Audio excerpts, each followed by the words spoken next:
one of the most unexpected figures to gain internet fame centuries after his time. Joseph Ducreux was an 18th century French painter whose self-portraits have found new life in the digital age. Unlike the stiff, formal portraits typical of his era, Ducreux's work stands out for its exaggerated facial expressions and playful gestures, qualities that have made his art perfect for memes. His most famous piece, Self-Portrait in the Guise of a Mockingbird 1793, featuring him pointing toward the viewer with an open mouth, as if dramatically delivering a line, has been widely used for humorously old-fashioned phrasings of modern slang. Other portraits capture him smirking, raising his eyebrows, or laughing, making them ideal for internet reinterpretations. Joseph Ducreux, born in Nancy, France, in 1735, was a minor aristocrat who embarked on his painting career during the closing decades of the Ancien regime. Notably, he painted the final portrait of Louis XVI before the king met his tragic end at the guillotine. Around 1789 or 1790, Ducreux, like many of his peers, sought refuge in London, only to return to Paris in 1793 for the final decade of his life. His artistic pursuits flourished with the support of Jacques-Louis David, a friend and prominent revolutionary painter, and he hosted an informal salon that attracted artists and musicians alike. Ducreux was primarily known for his portrait work.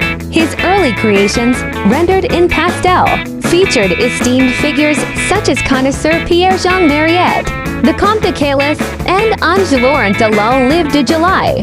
These pieces may have served as reinterpretations of earlier works by de la Tour, although Ducreux maintained a catalogue of his works. From 1760 onward, his habit of rarely signing his paintings has led to many being mistakenly credited to other artists.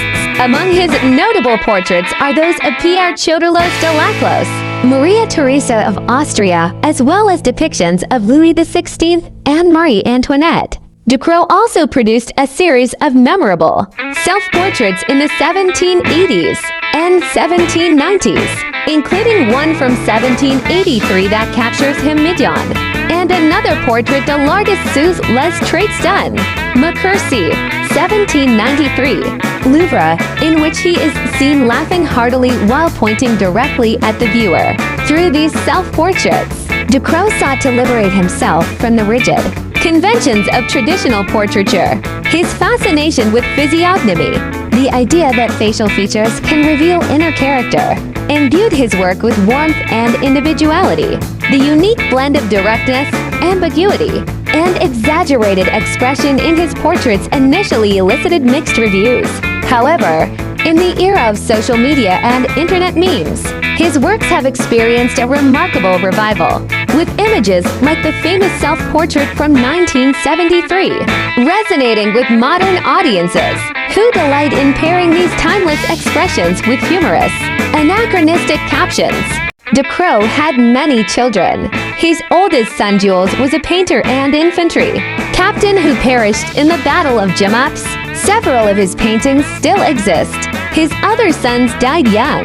His eldest daughter, Rose-Adelaide Ducreux, also became a painter, as did his daughter Antoinette Clements. Ducreux died on 24 July 1802 of an apoplexy while walking from Paris to Saint Denis.